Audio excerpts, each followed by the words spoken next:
This game had absolutely everything. We had Sterling getting punched up by a Sky Sports reporter. We had Pochettino earning his proper Chelsea points, looking like prime Jose Mourinho. We had Gallagher standing up to Rodri after having a nibble on his socks. We've got Palmer acting as Anthony Taylor's City's 12th man, and Kovacic leveling it up, cheering on Chelsea for that 4th goal. Listen, we've got a lot to get into. One hell of a game. 8 goals. Player ratings. Let's do it.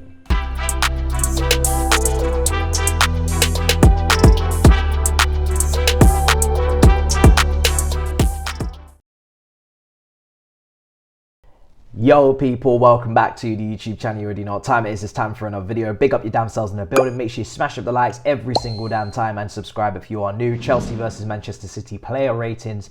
We had to take our time with it. There's no need to rush. The international break has arrived, and also this was an action-packed game. 8 goals. We needed a fine comb to go through it. We have to take time, and attention to detail is critical. For me, what a game of the season. Very much enjoyed it, and honestly, I'd do it all again. It was honestly fantastic. Proud of the boys. So let's get into the player ratings. For me, I start with Sanchez. I give him a 7. I think he was solid. I don't think any of the goals were really his fault. You go through that first goal, it's a penalty. You don't really, bet on a keeper to save a penalty. It's a luxury, it's a bonus. You take a look at the second goal, and again, it's a free header. It's a Kanji right in front of the goal. I mean, he shouldn't have that time and space. He does. Again, I can't really blame the keeper. It's right in the corner. It's a great header. And then the third goal, that's the one that's maybe contentious. Could he get across? Could he stop the ball from, reaching Hairline? But he is covering the near post. Alvarez has a shot on him, so you have to be careful in that instinct. But that's maybe the one where there's some contention. And then the final goal is a massive deflection from Rodri, from Silva off of his foot. And you can't really ask the keeper to be in 2 places at once. He was covering off the shot. He would have saved it, but it was deflected. So for me, when you take a look at his passing game, his short passes all came off. 1 long pass went out of play. The rest of them were obviously punts up forward, which I want him to do. I want him to have that variety, to not always play short, to not put us in trouble. He picked and chose his moments properly. And some of those long passes weren't going to come off because purely we don't have the physicality up front to compete with Diaz, to compete with Vardy or Akanji. So we are going to lose some of those headers. We are going to lose some of those duels. And that's going to happen. That's going to affect his passing percentage. So for me personally, strong game. He made a big save from Hairline, got down quickly, closed the angle, gave himself a great distance. He pulled off some important saves. Some of them were straight at him, but they had to be made. So for me, Sanchez, even though he conceded 4 goals, I'm going to give him a 7. Now in front of him, Reece James, again, you'd think for a defender, and I can't give too many great scores for a defence when we do concede 4, but Reece James will get the highest with an 8 because he was fantastic. He was tremendous. Playing at 60, 65, 70% at a max. He's not even really fully there yet. You're seeing him taken off early in games. Tottenham, this game, coming off for Gusto. And he just wrapped up Doku. He had Doku wrapped around his finger. He was in his pocket with his keys and his phone and his wallet. It was a fantastic performance. On the ball, off the ball, defensively, offensively, an assist. A fantastic ball into the box for Sterling, composure. He carried the ball.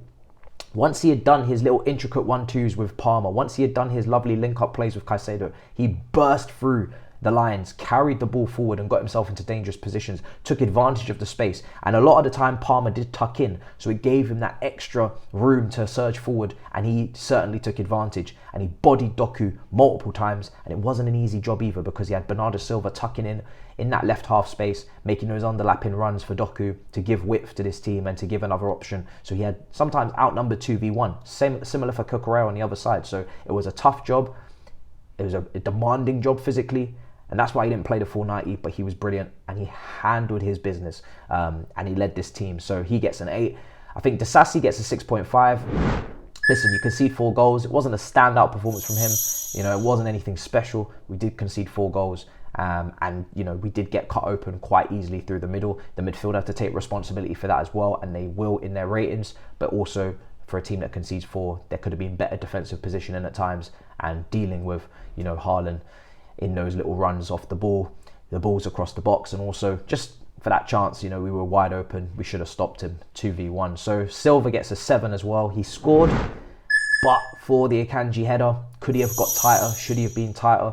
Could have been man marking him. There was a gap. He was basically jumping up in the air for oxygen. He was nowhere near him.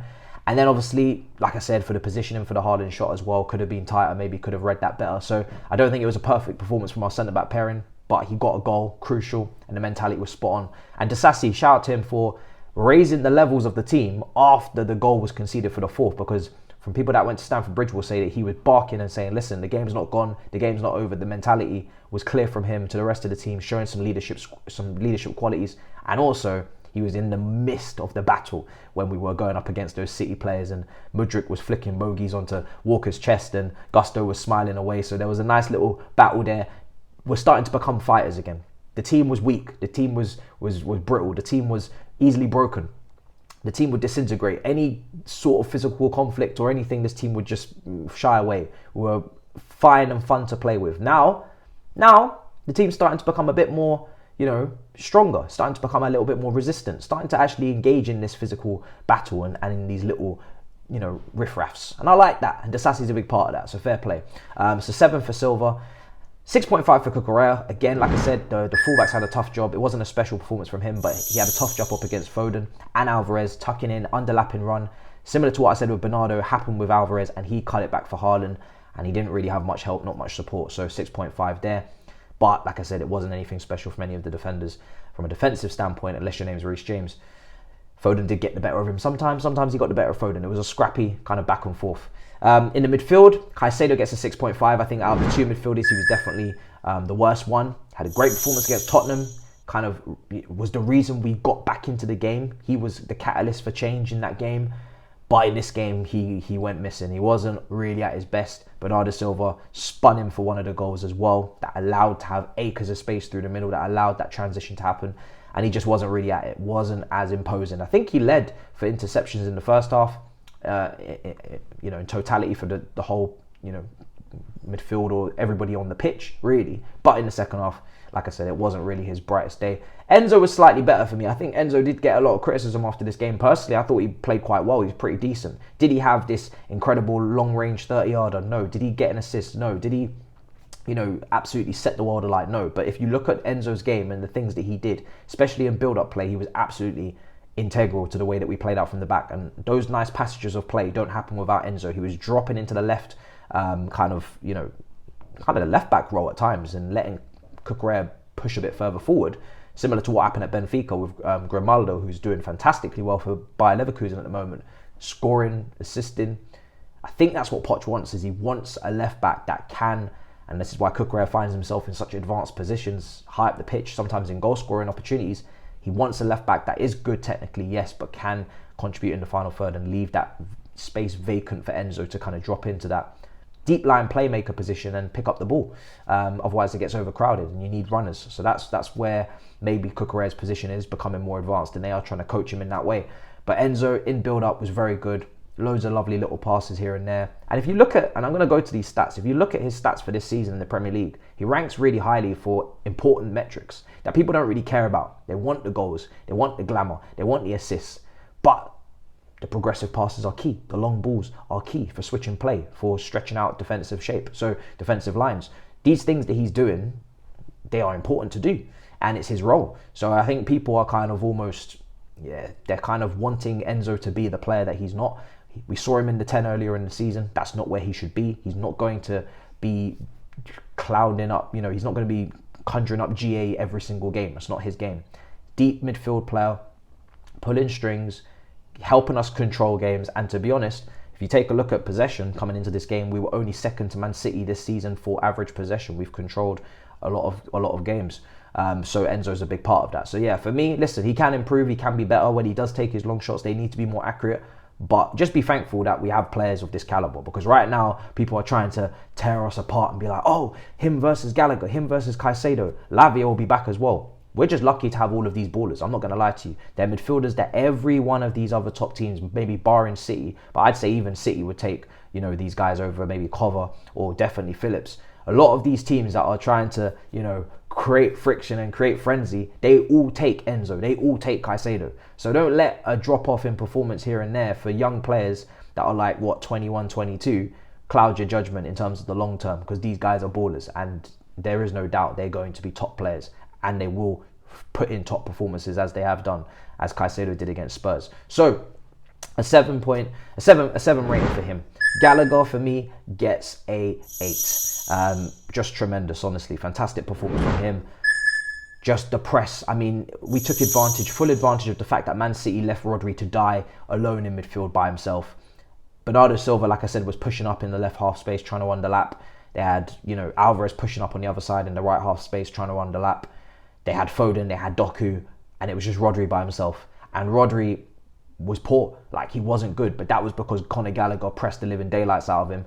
And that's why that image that I showed earlier was integral, because this guy, he put his body on the line. The amount of times I saw Gallagher running into basically brick walls, like this guy was running into players to press, to make challenges higher up the pitch, to get us moving forward quickly. And it takes fantastic stats to show 12 out of 13, I think, final balls completed. This guy led the game for that. He also, when he had the ball, was tidy with it. We speak a lot about his tenacity. We speak a lot about his commitment. We speak a lot about his work rate and his counter pressing, but he was actually tidy on the ball, and he has been this season. He was refined. He was able to receive in the tight spaces and turn. No, he doesn't turn like a Raquelme. No, he doesn't turn like a Juan Mata, but he turns. And once he turns, he gives it, and he gives it to our players, and that's all we need him to do, progress the ball. So, yeah, really good performance, and he's creating chances as well. Hats off to him. His shot led to Jackson obviously getting his goal. If he doesn't take that shot from distance, we don't score. And I need our players to do this. This is what I've been screaming for, is that we take our shots, we obviously hit the target, and then those spillages can happen from keepers. Those moments can happen where we actually benefit from taking that risk, from being attack-minded. So he definitely gets a high rating for his performance. That was the key part of the game. You look at the kind of average positions for Chelsea. We targeted the centre of the pitch heavily. Palmer would tuck in. You've already got Caicedo and Enzo in there. We know that City got that box midfield, potentially with Akanji coming in as well at times into midfield. So we were trying to make sure we weren't outnumbered. And Gallagher was a big part of that. Obviously, Sterling as well was ridiculous. So, yeah, huge performance. For me, I give Palmer a 7.5.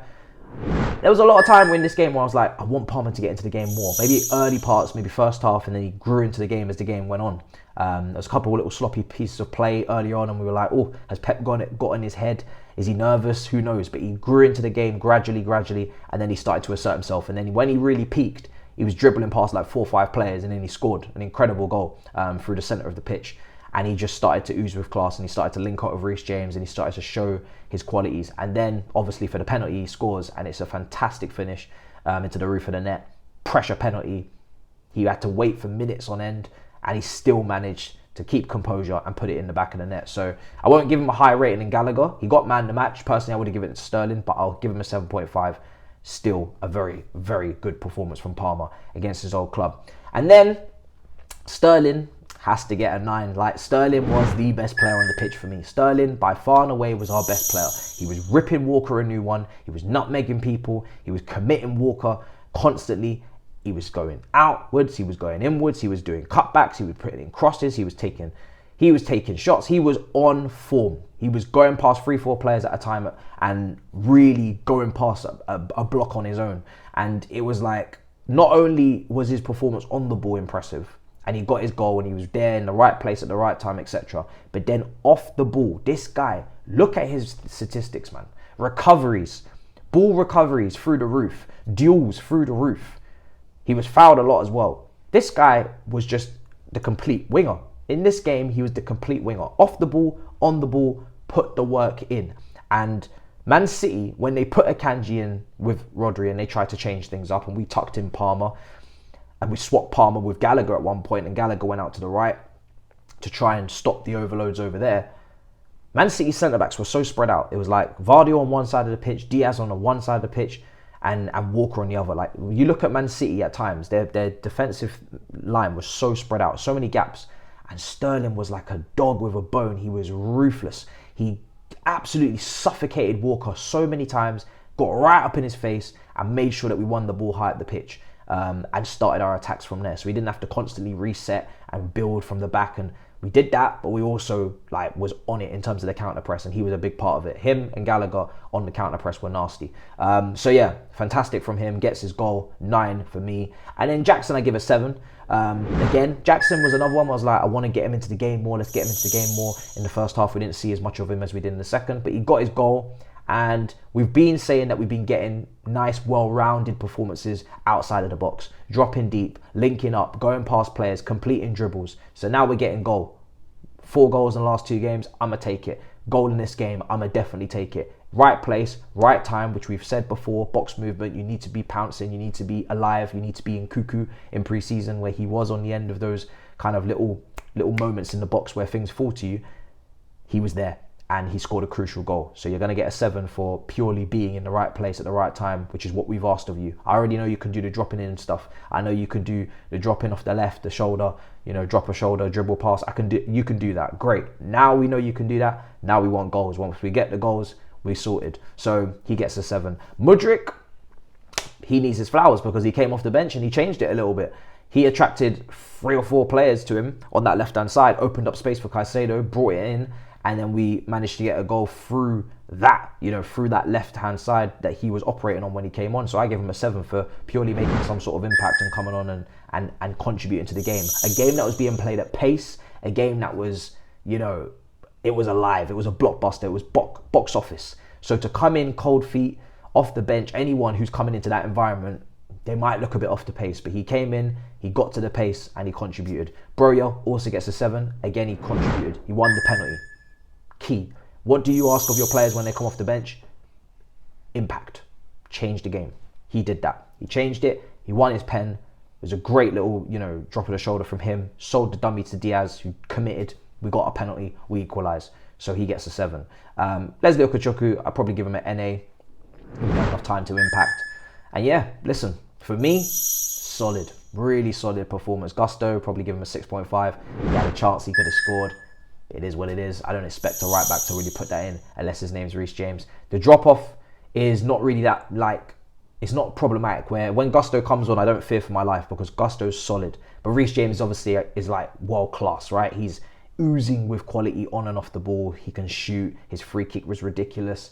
He's got a bit of skill to him as well, close control. His crossing's incredible. 1v1, he's incredible. He's the complete player. Gusto is not complete. He's just a like good right back. Like he's not gonna give you these blockbuster goals. He's not gonna smack in a free kick or something, but he's just a good right back. It's perfect competition there because you've got someone that needs looking after, needs those minutes managed, and you've got someone that you can rely upon, but just don't expect some X Factor-esque sometimes performance from him because he is a right back and that's what normal right backs behave like. James is not normal. He's a freak. So yeah, listen, that's my player ratings. The manager gets a strong 8 as well. Thought the manager was fantastic. His substitutions were proactive. They were good. They were attack-minded. And the fact that he took off Enzo and he said, you know what, Enzo, I'm going to take you off and I'm going to put Gallagher in the pivot and I'm going to throw more attackers on because I want to get something here. I want to be forward-minded and forward-thinking. He didn't get cautious. He didn't get cagey. You know, he didn't start panicking and trying to protect. He put attackers on that pitch. At one point, it was Jackson and Broja out there together. He had the wingers out there. So he was really pushing for it. So, and like I said, probably deserved to win the game. Let's be honest, you know, the penalty's not a penalty. And yeah, I think for us, we deserved that slightly. But we take that point, we move on. So yeah, for me, 100% guys, that's the player ratings. You let me know what you think in the comments down below. Big up your damn selves as always. And yeah, man, listen, that was a proper festivity of fuckery. In a bit, people. Peace.